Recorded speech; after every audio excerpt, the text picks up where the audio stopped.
நாட்டஸ்வரம் கூட எனக்கு தெரியாது. ஆனால் அந்த பாடலுக்கு நான் அடிமை.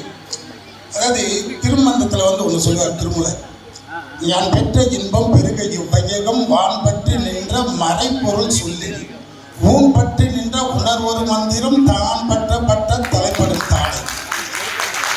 அது பாடலை பாடும்போது பார்த்தீங்கன்னா, யான் பெற்ற இன்பம் பெருக இவ்வையகம் வான் பற்றி நின்ற மறைப்பொருள் சொல்லி ஊன் பற்றி நின்ற உணர்வொரு மந்திரம் தான் பற்ற பற்ற தலைப்படும் தானே.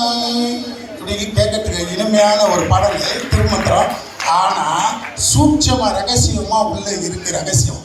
இந்த பாட்டுக்குள்ள என்ன சொல்லியிருக்காங்கன்னா, யான் பெற்ற இன்பம் பெருக வையனா, இந்த மனிதர்களுக்கு மட்டும்தான் அவங்க மரணமில்லா பெருவாழ்வை பெற்றிருக்காங்க. அந்த மரணமில்லா பெருவாழ்வு இந்த மண்ணில் பிறந்த மனிதராகிய நமக்கு மட்டும்தான் இருக்கு. அந்த வாய்ப்பு இருக்கு. மனிதராக பிறந்த அத்தனை பேருக்குமே மரணத்தை வெல்லக்கூடிய ஒரு வாய்ப்பு இருக்கு. அதை தான் அவங்க வந்து ஞான் பெற்ற இன்பம் பெருக வையகன்னாங்க. வான் பெற்று நின்ற மறைப்பொருள் சொல்லி அந்த மர்மமான விஷயத்தை சொல்றேன்றாங்க. மீண்டும் மீண்டும் இன்னொரு கருவறைக்கு போகாம இனி பிறக்காம வான் பற்றி நின்று அந்த மறைப்பொருள் சொல்லி ஊன் பற்றி நின்ற உணர்வு ஒரு மந்திரம்னா இந்த உடம்பை பற்றின ரகசியங்கள்.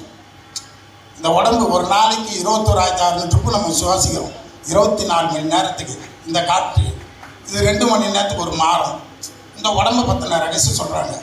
தான் பற்ற தலைப்படும் தானேனா அவங்களுடைய திருவடியை எவன் ஒருத்தம் பற்றானோ அவங்க என்னெல்லாம் கட்டுறாங்களோ அதையெல்லாம் கற்றுக்க முடியுட்டாங்க. நான் கல்வி அறிவு இல்லாதவன். 6ஆம் கிளாஸ் காலாண்டு பட்சத்துக்கு காலாண்டில் கொஸ்டின் இது வந்தவன். இதை நான் ஒரு பேட்டிலே சொல்லியிருக்கேன். ஆனால் முற்றும் பெற்றவர்களை வழிபடும் போது அவங்கள பூஜை பண்ணுறது ஞானக்கல்வி.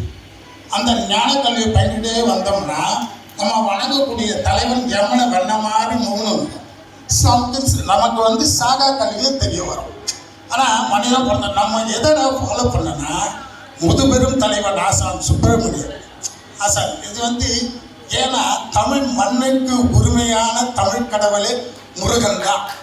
அது கந்தர் அனுபவியை வந்து அழகாக சொல்லுவார் அருணகிரிநாதர்.